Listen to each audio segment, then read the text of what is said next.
Hi everyone, and welcome to Make Believe Storytime's mini story series, in which each adventure is inspired by the roll of the story dice.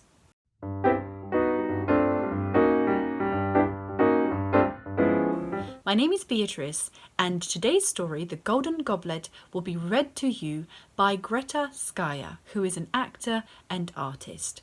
We are extremely grateful and excited to have her as a guest reader here at Make Believe Storytime.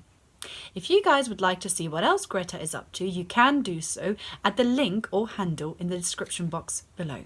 Now, cozy up and get ready for another adventure. Hello, my name is Greta, and today I will be reading you a story that is called Golden Goblet. Let's begin. Once upon a time, there was a boy called Jack who loved exploring.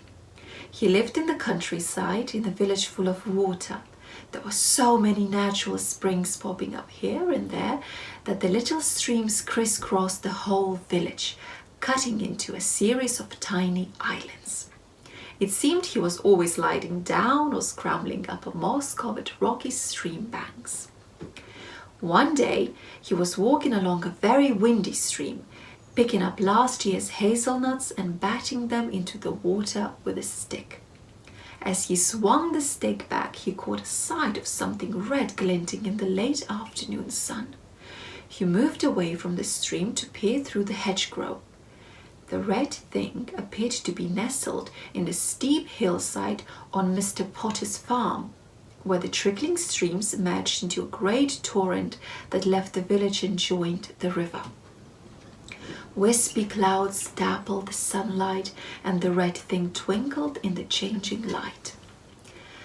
Jack took note of where exactly it was in the hillside and ran down to cross the next two streams, jumping easily from bank to bank. He snuck through the lower field, already high with maize, and waded across the wide, shallow stream on the other side. He picked his way back up the hedge of the field, being careful to stay a few feet away from the electric fence surrounding the crop. Cautiously, he climbed up onto a fallen tree, which straddled two of the faster flower streams, and shuffled the length of it on his bottom. He climbed down into a field of knee-high grass and looked nervously around. There was no one about. He dashed as quickly and quietly as he could straight across the grass and crouched down with his back to the hillside, waiting to see if he had been spotted. An ancient forest loomed dark and menacing from the top of the hill. Jack turned back to the hillside and began searching. The sunlight had faded to a deep orange. He would have to find his way home in the dark. He was beginning to doubt he had seen anything at all, whether a gentle orange-red glow flickered and went out.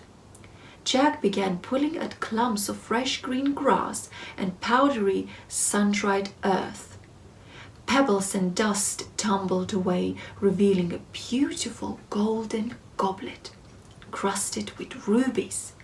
Jack pulled it free from the hillside and rubbed it clean on his shirt. He peered at it in the gentle evening light. There was an inscription. "Whosoever drinketh the elixir shall command me," Jack read out loud. To his horror and wonderment, the goblet in his hand began to fill with metallic silver liquid from within. Jack gasped and stumbled. He banged his elbow as he fell, splashing the contents of the goblet into his face and shirt. He hadn't intended to drink the liquid, but a droplet had landed on his mouth as he fell. A great wind began to whip about him, pulling at his hair and clothes and sending the trees above him into a defeating frenzy. Jack watched from behind his hand as the wind excavated more sand and pebbles from the hillside, exposing an enormous smooth white rock.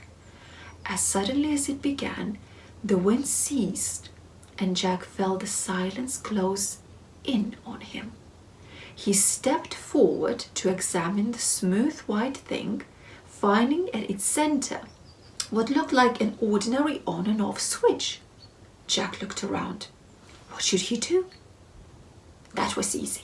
He should leave well alone and go home for his dinner. Instead, Jack stepped forward and flicked the switch. Immediately the hillside began to shake and rumble, the trees above falling to the sides as a mountain of earth rose up between them. Jack was too terrified to move. He stood and stared as bone after enormous white bone emerged from the hillside, straggling one on top of the other until the dinosaur's mighty head came to rest at the top, its eye sockets glowing ruby red. The end. And that was it, everyone. We hope you enjoyed today's story. Now, what do you think happened next? Did Jack take his dinosaur servant home for dinner? Let us know in the comments below. We rolled 8 story dice for this story, and the images we got were a dinosaur skull, a jeweled goblet, a person batting a ball, a frightened face, a person walking, a person searching for something, a person dropping something, and a switch.